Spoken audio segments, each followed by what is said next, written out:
Well, I had attended a concert with the Pittsburgh Symphony when Henry Mancini was the guest conductor. I was a college student at the time, and my teacher took me to the concert, and there was Henry Mancini conducting the orchestra and playing his piccolo and piano, and a little light bulb went off in my head and said, gee, I really want to do that. And I sort of patterned my career to try to follow that path, and I guess I succeeded.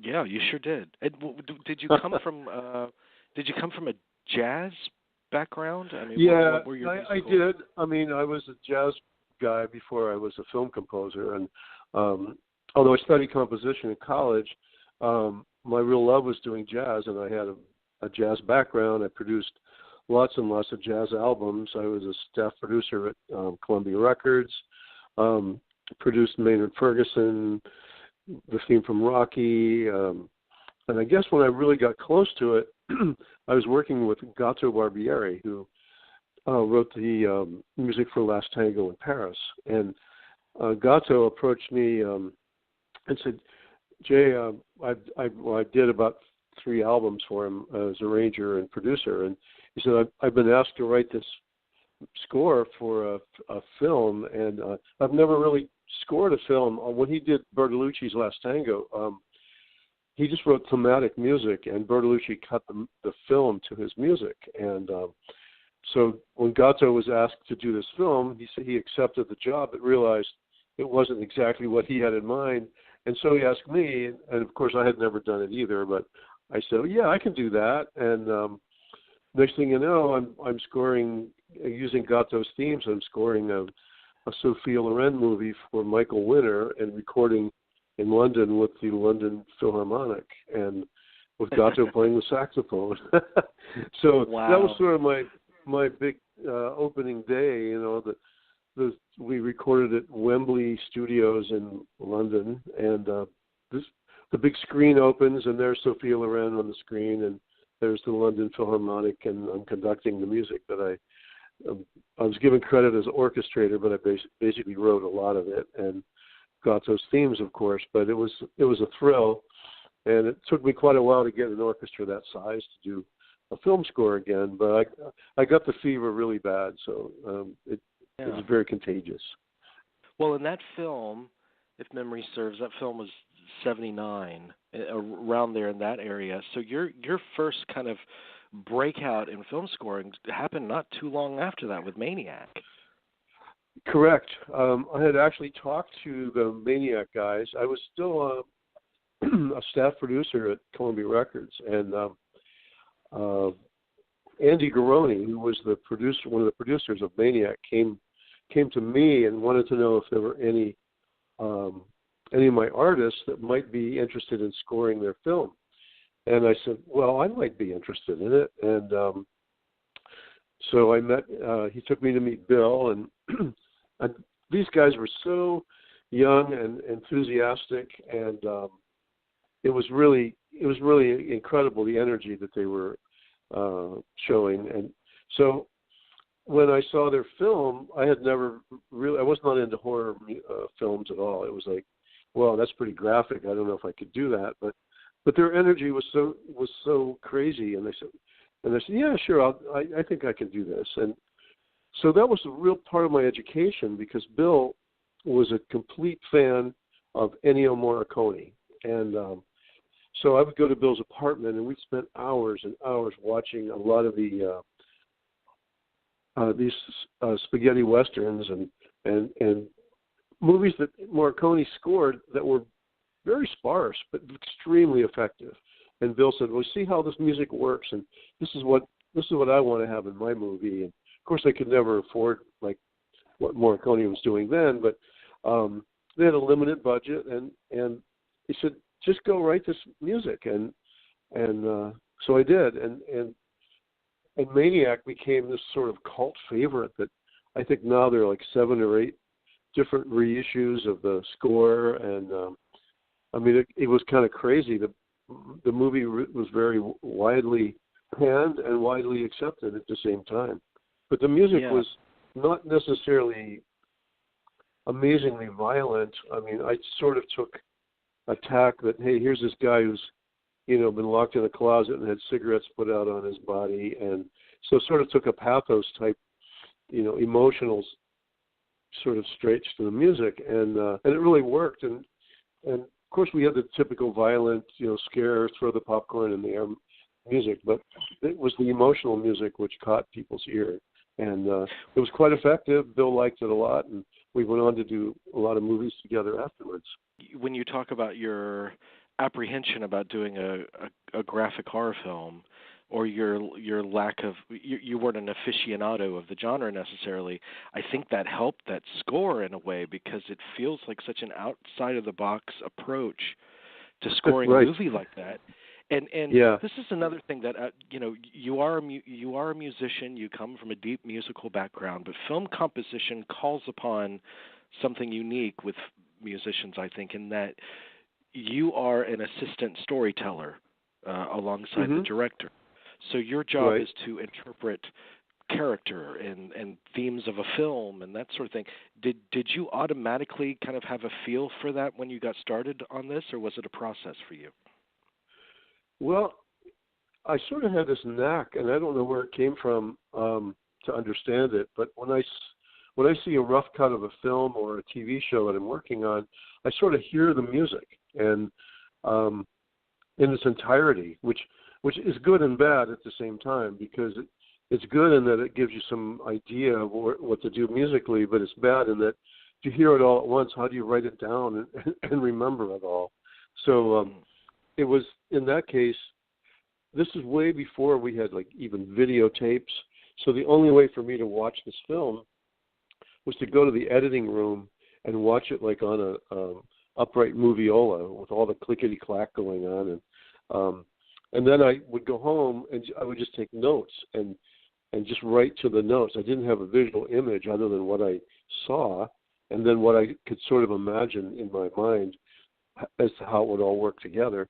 So in a way, it was actually better than later on when you actually have a video and you can hunt and pack and play different things against the picture and all that. There was none of that. It was like, okay, here's the timings, go home and write the music, and then come back, 3 days later, they might have a little bit more edited and have more timings and then work on that, etc. But the beautiful thing about working with a lot of the directors I've worked with, they were totally hands-off on the music. They didn't do stuff like tracking the movie or playing music they wanted it to sound like. They said, no, just write the music. And so I did, and I think Bill came to one recording session when we mixed the music, and that was about it. And all the movies I've done with him, he was the same trusting soul. He said, you know music. We've already talked about what I want the music to do, and I'm not telling him how to shoot his movie, and he feels he shouldn't be telling me how to write the music. So it was a beautiful relationship.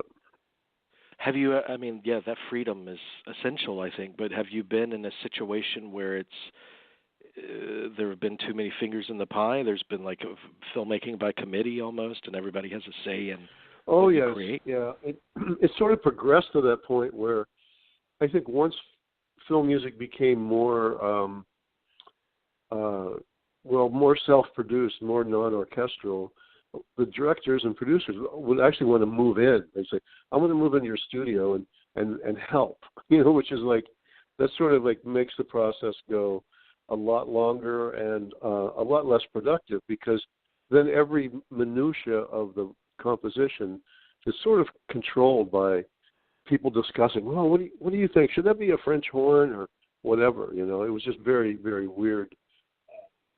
Yeah, and on that same track, I've heard some pop hit makers say that if a song comes to them just kind of in a flash, they know that that's a hit. They know that it's right. But if they have to really labor over it, it usually doesn't turn out as good as they wanted it to. Do you find the same with composition?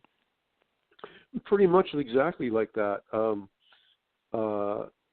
Some films I've felt like I've had to labor more on than others, and they didn't turn out as good. I mean, it's just one of those things, especially later on when I was doing like Star Trek, for example. When you have to write so much music in such a short time, it becomes very much like a process, and you just can't look back. You just have to keep writing music about 18 to 20 hours a day for weeks at a time, and it becomes sort of a chore after a while. But the moments that really shine are the ones which came instantly. Like I don't know, you probably want to go chronologically, but when I wrote the Inner Light from Star Trek, for example, that melody came in like 30 seconds. It was there, and it was the right music. And some other times it didn't happen that way. So I think there's something in the ozone that controls how all this works. I don't think anybody's really figured it out yet. Yeah, and you kind of don't want to examine it too closely. You don't want to define it because you want it to keep coming to you, you know. But the Inner Light is probably the most popular piece you've ever written, I think, isn't it? I guess it is. It's probably the most performed. Just a year ago we did it was called Star Trek: The Ultimate Voyage, and it was just a tribute to Star Trek music, not so much the films, but about the music from all the Star Trek movies and all of the Star Trek series. And it was all done to projection, and they had cut vignettes of various pieces of Star Trek lore and filmmaking. And so my Inner Light piece was highly featured, as well as about 8 of my other pieces in that show. And I actually got to conduct the premiere in London, again with the London Philharmonic at Royal Albert Hall. And it was so cool to go back, and actually some of the same people were in the orchestra when I did my very first film there.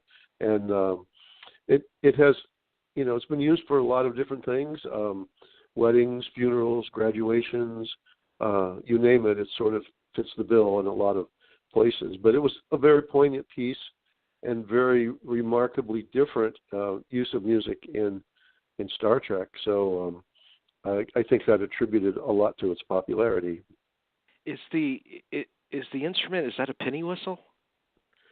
It is. It's a relatively inexpensive Clark penny whistle that you can buy for about $4, and it's a penny whistle.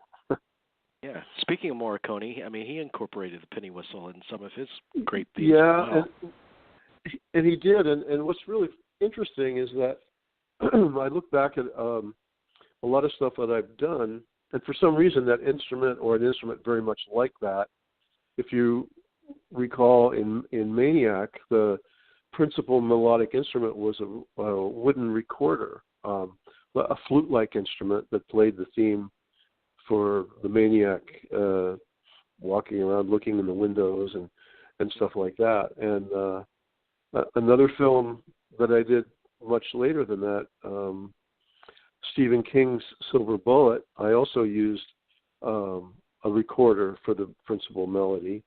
So there's something innocent and childlike about that instrument that is, it just recalls kind of youthfulness and innocence, and that's, I guess, why I chose it. In Star Trek, it wasn't chosen exactly by me. We brought in a whole different bunch of instruments for the director to look at, and we actually chose the penny whistle for more visual reasons than the sound of it, because you think about it, if Patrick Stewart were playing a flute, he'd have to hold the flute across his face, and you wouldn't see as much of his face. And a penny whistle you hold vertically, so the camera can come in on your eyes and your face, and it's unobstructed by a musical instrument. And of course, the sound was, he came from a planet that was mostly metal workers, so it had some relevance to the genesis of where he was living at the time in that episode. Are you aware of trying to avoid certain tropes, musical tropes for these genres, or do you not bother with that thinking? You mean like musical cliches, you might say? Yes. Yeah. Yeah. after I did Maniac, of course, I started watching what other people had done, and of course, usually when you have the earlier genre films, you don't really have the budget to to do real good cliches of orchestral scores. So you have to sort of think of how can I do some music that will be pretty original and not sound like I'm trying to do an inexpensive version of like Bernard Herrmann or something like that. And so a lot of the process was to figure out how to, I guess, make music that was truly original sounding and wasn't trying to cop the beat of the week or that sort of cliched use of what a lot of people were doing in horror films at the time. Yeah. I have to ask you about, you did a couple of films under Golan Globus. Oh, yeah. Did you have any interaction with either of them? They fascinate me. I did, actually. Most of it was financial. When I did Missing in Action, which was the first one, Yoram called me personally and said, well, we have this film and the director wants you to score it and we have $35,000 and you have 20 minutes to take it or leave it. That was the deal. And I said, well, I'm not going to make that answer right now because it's too complicated. I don't know any of the parameters of what I'm supposed to do. I didn't know at the time whether it was going to be orchestral or electronic or hybrid or whatever. And I had never worked with Joe Zito before. So that was about the only interaction, except for after I delivered that score. They loved that score. So much so that they use it in about 9 other movies that they made. And sometimes not always in the best use of it. For example, the truck chase in Missing in Action was used for a love scene in another film that was just so out of context that it was ridiculous. But it happened to be the right length, I guess, and so they put it in. But they still liked it, and it still shows up in my royalty payments and all these films that I never really scored. So I guess they like my music a lot. Do you have to fight against typecasting? I mean, much like an actor would when they've proven they're so good at one particular style? Well, I guess. I mean, I was offered a lot more genre horror type films. And, they started getting a little bit better in terms of budgets and quality of, I shouldn't say quality of filmmaking, but more expensive films. But once I did Missing in Action, then it was like, okay, now you're an action guy. Nobody even talked about doing horror films anymore. They wanted action music from me. So, yeah, I probably did 8 or 9 action films. And it was sort of, well, how many times can you do a chase with soldiers and tanks and trucks and airplanes and boats blowing up? It sort of got to be repetitive, I guess you would say. But if you want to reference something interesting in Missing in Action, the initial part of that, where that score was derived from, I was sitting in the actually Canon Films editing room while the sound editors were working on sound effects. And so they were cutting machine guns and mortars and bazookas and helicopters and all that stuff. And so my inspiration sort of came from the sound effects next door. So I actually utilized the sound of machine guns and bombs and stuff in the music. So I'll get back at those sound effects guys. I'll write music using what they're playing with, and they loved it. So it was kind of a cool approach to solving a problem and sort of having a tongue-in-cheek, reference back to the sound effects people. I don't know if any of these films that we're talking about, if they were ever test screened. It might predate the constant practice of test screening. But have you been on a project where actually like a test screening has determined, no, that doesn't quite work there, the audience didn't react the way they should? Have you ever calibrated your score around that? Well, usually the scores that I did in those earlier years, there just wasn't time for a test screening. In fact, when I was starting to score Missing in Action, the trailers were already in the theaters and the ads were already on television for the movie. So not only was there not time to do a test screening, there wasn't time to see the first and last reel of the movie because it wasn't finished yet. So the the first and last reel was all action, and Joe Zito said, "Well, it's just 10 minutes of action. So just write some music that you could, maybe we could manipulate to fit the scene, and I'm sure it'll work." So we devised quite a unique way of, and this was before digital sampling technology and Pro Tools and stuff.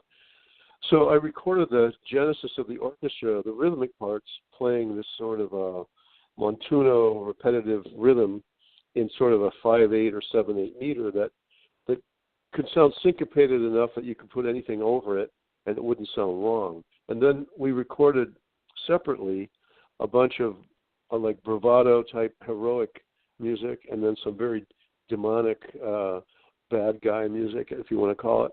And then we took all the pieces separately back to California where they were cutting the film, and my music editor would string all these, we call them stings, on separate pieces of tape. And then when we saw actually the film, what the film looked like, we would say, wait, that looks like a good moment, so let's stick the good guy music here.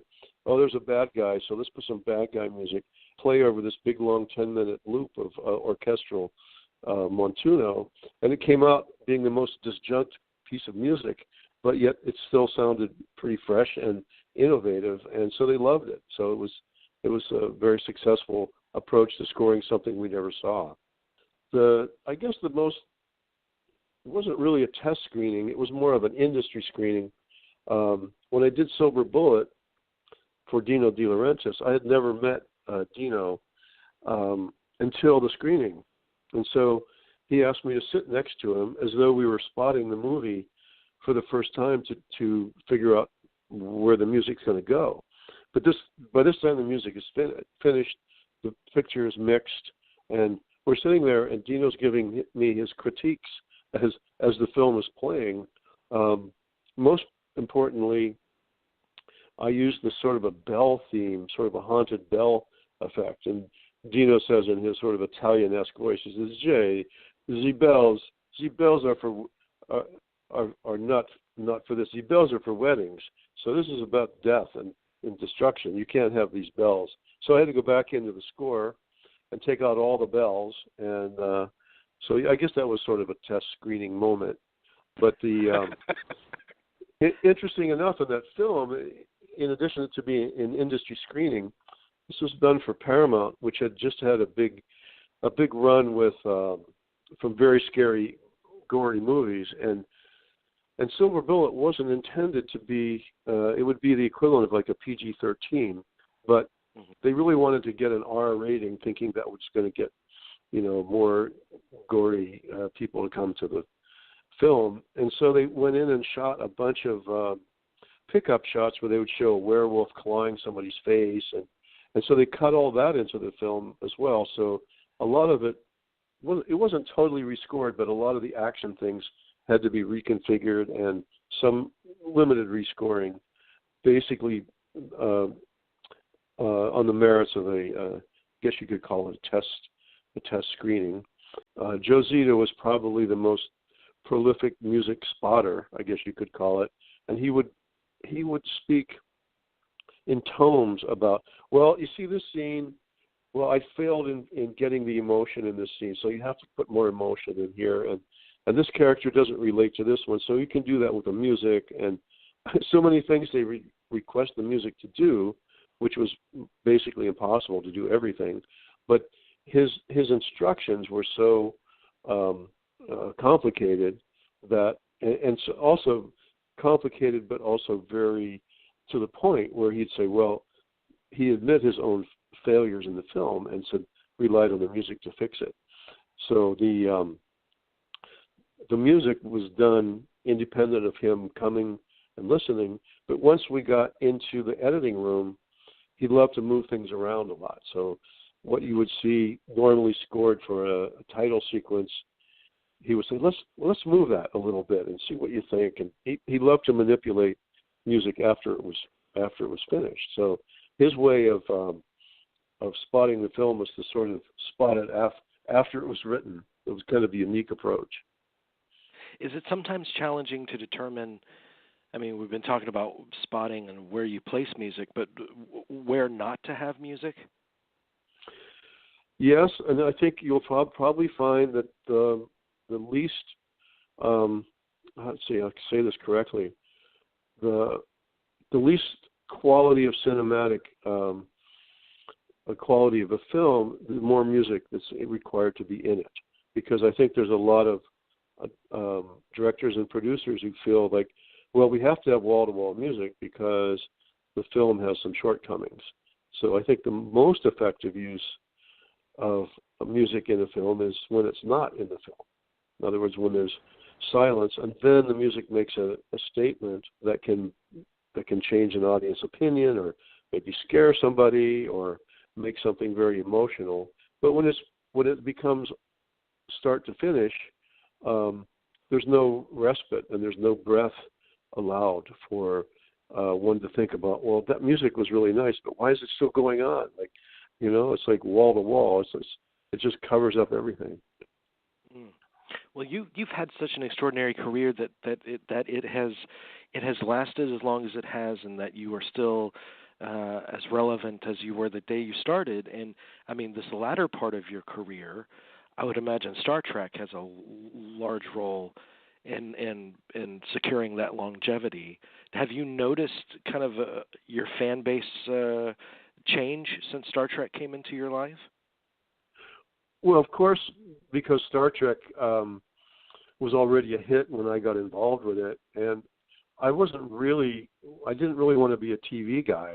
And nowadays, people can go from genre to genre without it mattering. But in early days, you either did film or you did television. So I was working my way up in the film world, and all of a sudden, I got this call to do an episode of Star Trek, and I said, well, I'll do one, but that's all I'm really interested in, because I didn't watch Star Trek. I wasn't into it, but the beauty of Star Trek was it had a huge orchestra every week. And I loved doing orchestral music. So I said, yeah, I'll do one, and so I did one, and they liked it, and then a little later they came back and asked me to be a regular person, alternate every other week doing an episode. I said, I just don't know if I can do that, because I'm doing like Maniac Cop, really important movies, and I don't want to do television. It's going to take me away from that. And they said, no, Jay, you don't understand. You have to do this. It's going to be your career. It's your financial future. And I didn't know how these things would work. And so I said, well, okay. So I signed on for a season, and it lasted 16 years. So, and they were right. What I didn't know is that they had all these sequels coming down the pike. And so I did Next Generation, and it wasn't bad doing every other episode when there's only one show going on. But then 2/3 of the way through the run of that series, they introduced the next series, Deep Space Nine. But they didn't add any composers. They said, okay, now you and Dennis McCarthy, who's my friend, and said, you guys can do this, right? So we looked at each other and said, well, yeah, I guess. And so now we're writing 2 episodes, back to back, and it was very, very difficult. And they kept doing this. They'd bring in a few guest composers now and then, but basically Dennis and I did the bulk of all 4 of the series that we worked on.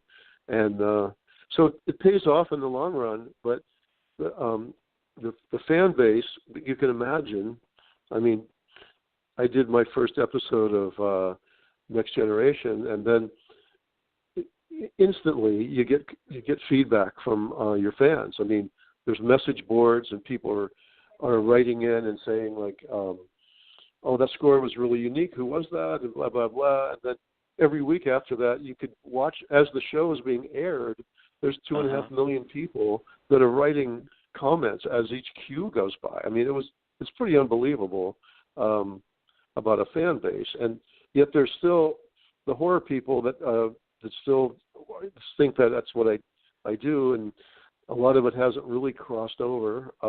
Not too many horror people are necessarily Star Trek people, and vice versa. And then there's the action people, and they sort of forgot about my jazz roots, but that's still back there. And so it's interesting. That's so awesome that you have all these different niches that you fit into. You appeal to the masses in so many different ways. Yeah, well, it's interesting. My wife is doing my biography, and so she keeps saying, "Did you actually do all of this?"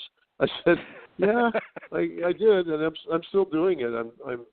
I'm doing sort of back to my jazz roots, and I'm working with this amazing Afro-Cuban jazz group from Havana and symphony orchestra.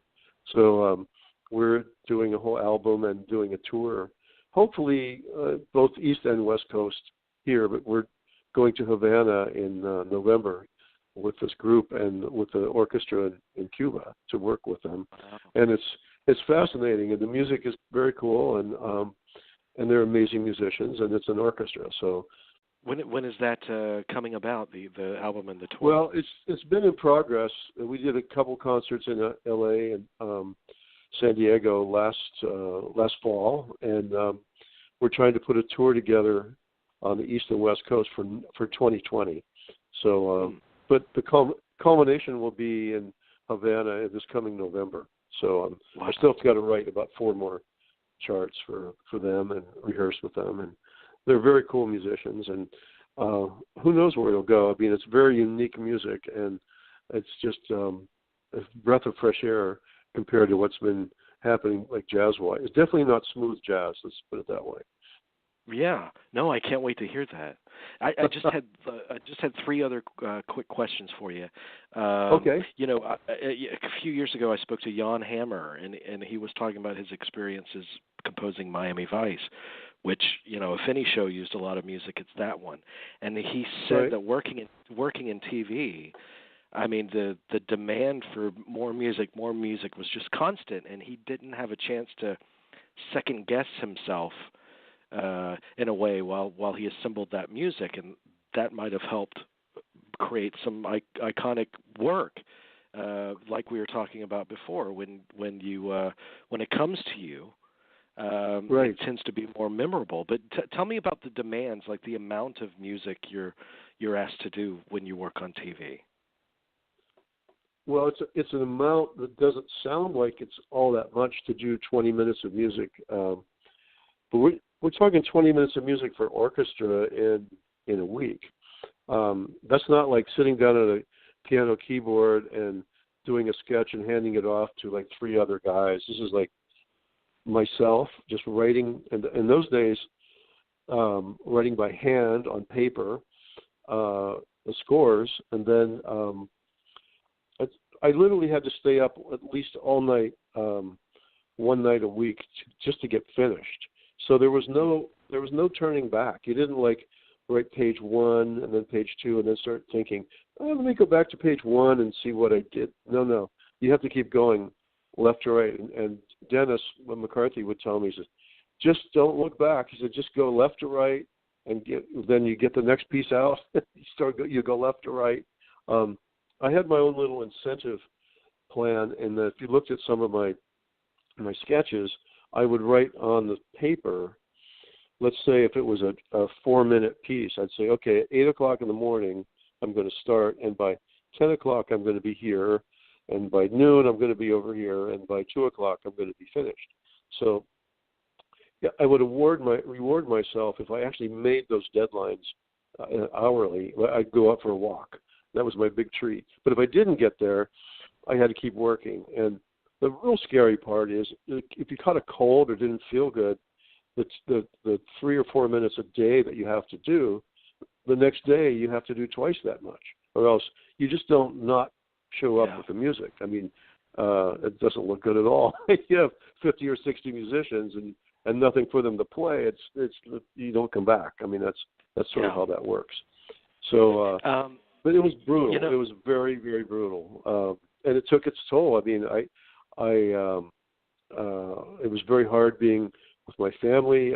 I would always get the score that would record right after Christmas, and my kids would be outside my studio wanting Dad to come out and play. And sorry, I got to record like the day after New Year's or something, and I can't come out and play. And so it was pretty tough, and it was tough emotionally and very tough physically too. I mean, it's like very hard. You're just sitting there, and again, though, the payoff is when you walk into the studio and you've got a whole bunch of musicians, and you hear your music that you just wrote like maybe that day coming in your face, and you're conducting, and it's aerobic, and it's just it's like a drug. I mean, it's just an amazing feeling, that euphoria that you get from having your own music played right to you, and then having it be on the air and millions of people watch it, and then you get paid for it. I mean, it's incredible.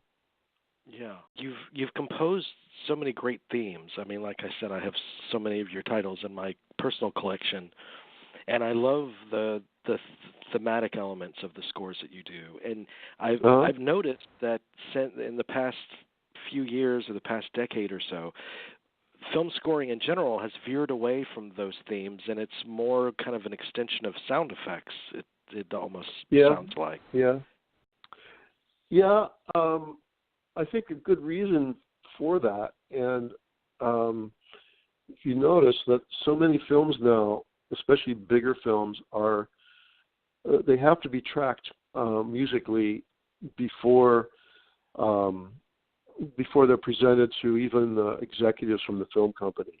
So film editors and music editors now carry with them an entire library of existing film music. And so they know that if you track a film with Batman-themed music, that somebody's going to recognize that, oh, that's the Batman theme, so that's no good. But they can sort through a lot of that music and find non-thematic music to track with. And so they do, and then they'll hire a composer and say, okay, the executives really like this score, and so can you write something like that? So they do, and it becomes, well, gee, there's no themes in it, so I guess they don't want to hear themes. So the music becomes sort of amalgamated or homogenized. So it's sort of a compilation of a bunch of other people's non-thematic film scores, which are getting used to track yet more films. So, and I can tell you a short vignette about melodic scores. In my very first ever Star Trek score, I was asked just to write my idea of what vastness and space would be like, etc. And so, not giving any other instruction than that. And I am still a huge fan of John Williams, who has themes for everything. So I did a score for my first show. It was called The Tin Man, and I had themes for the Vulcans and themes for the Romulans, and themes for the Klingons and everything. So I did this big action piece, 6 minutes long, and I came into the studio, and all the executives were there, and I was expecting bravo and applause, and they're all kind of looking down, and maybe they were just testing me, I'm not sure, but they said, okay, that's okay, but now go out and do something different. We don't like all those themes and everything. And I said, well, what do you mean different? Well, it's just do something different. So I went out and took all the thematic elements out of my score, and with the theory being, their theory was that they think that the Star Trek listeners and audience are so wise, they don't want to be told whether a Klingon is a good or evil force or vice versa, that it should be kind of neutral.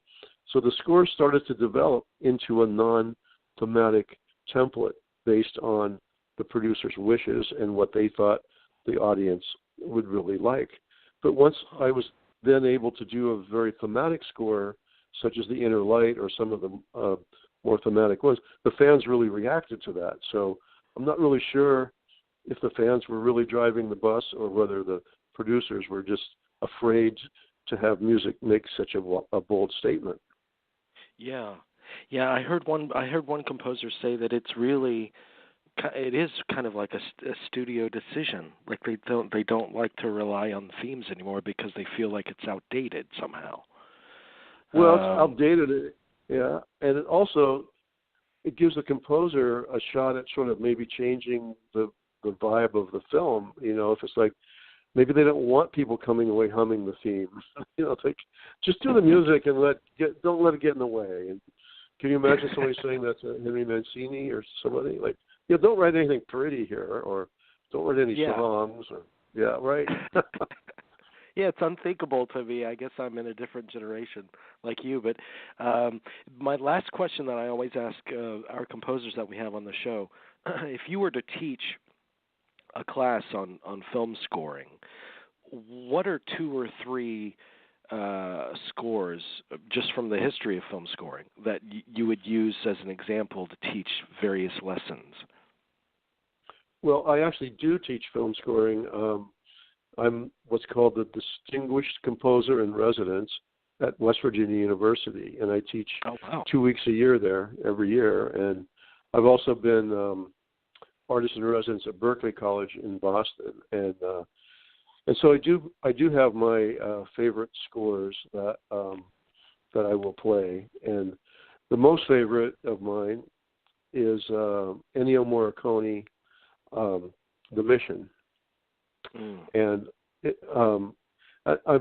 that one in particular, because I actually got to work with Morricone at a seminar where he explained for like 3 hours the use of the differences in sacred and secular music in that score. And of course, it took almost 6 hours because he speaks no English and had to be translated. So it was quite the experience of working with him. And a couple other ones that people might not have expected that I would choose, but I think John Williams' E.T. score would be one of the 3 that I would use, and I would use Henry Mancini's Shot in the Dark score. So I don't know. I hope that answered the question succinctly. Most composers I talk to have a great difficulty answering that question. Oh, really? Oh, well, I guess because I've been teaching it and showing it. And with the Morricone thing, I mean, that's really how I learned. I didn't study film scoring, except sitting in Bill Lustig's apartment watching all of Morricone's work. And then, I find it fascinating now to see his music being tracked, into more contemporary films. And now, of course, he won the Academy Award recently for his film work. And I find it odd because I am a jazz guy, but when The Mission was done, it was nominated for an Academy Award, but it lost to Around Midnight with Herbie Hancock, and they were both excellent scores. So it was just a matter of it was Herbie's turn then, I guess. But Ennio got it like 25 years later, so it worked out. But he really worked out is. well. He really is kind of the gold standard, isn't he? In film scoring, it has to be Morricone. Oh yeah, well I'm glad you agree. I mean, I don't think there's one, of the contemporary scores that he's done that didn't work. I mean, flawlessly for me. I think it's just been a great experience listening to his music and his concert music as well. He does not just his film music, but he'll do he's done some legitimate, compositions that he plays on his, as John Williams does too, a cello concerto and a bassoon concerto and stuff like that. But it's fascinating to hear him talk about. He has a whole theoretical approach to how he writes, and yet he's so amazingly prolific. I can't imagine him sitting down and thinking that hard about every note that he writes, but it's beautiful. Yeah, it really is. I remember talking to Friedkin about him, and he had him compose Rampage for him, and he was expecting this very haunting, beautiful, delicate score, and he got something completely different. Because Morricone just heard it differently, and so Friedkin said, "Okay, but I'm not going to question the master. I'll use this score." Right. Right. Yeah. Well, a lot of people would do that, like even with Jerry Goldsmith, and they would say, "Oh no, that's not what we want. So we're just going to get like Tangerine Dream to redo it." I mean, really, that's ridiculous. But and I got to know Jerry pretty well too, and he was a total innovator of film scoring, and we also worked on the same like on Star Trek together. I mean, not together, but in separate areas. And so I use some of his music too when I teach. But you asked me for 3, so if I was going to go to 4, that's good. That's good. Yeah. Yeah, and Goldsmith could compose anything. I mean, he was amazingly versatile. Yeah. Yeah. Yeah.